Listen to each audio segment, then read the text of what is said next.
Want to know how to check out pricing and plans in Lovable AI? Well, no worries. In this video, I'm going to show you an easy step-by-step guide on how you can do it.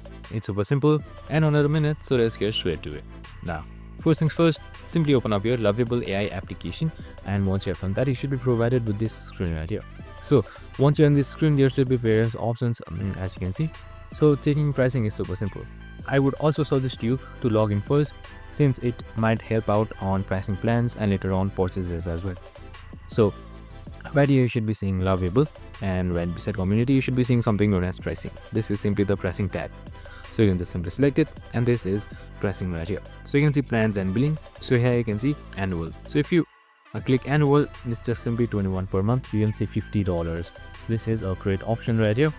And that's it, super simple and easy. You can also book a demo right here by selecting book or demo, and you can just simply use it. So next thing, you also have a student discount if there's a student ID present with you. I hope this video helped. This is how you easily check pricing and get pricing plans in Lovable. I hope this video helped. If it did, make sure to like, subscribe, and tune in with us for more of these videos. See you in the next one.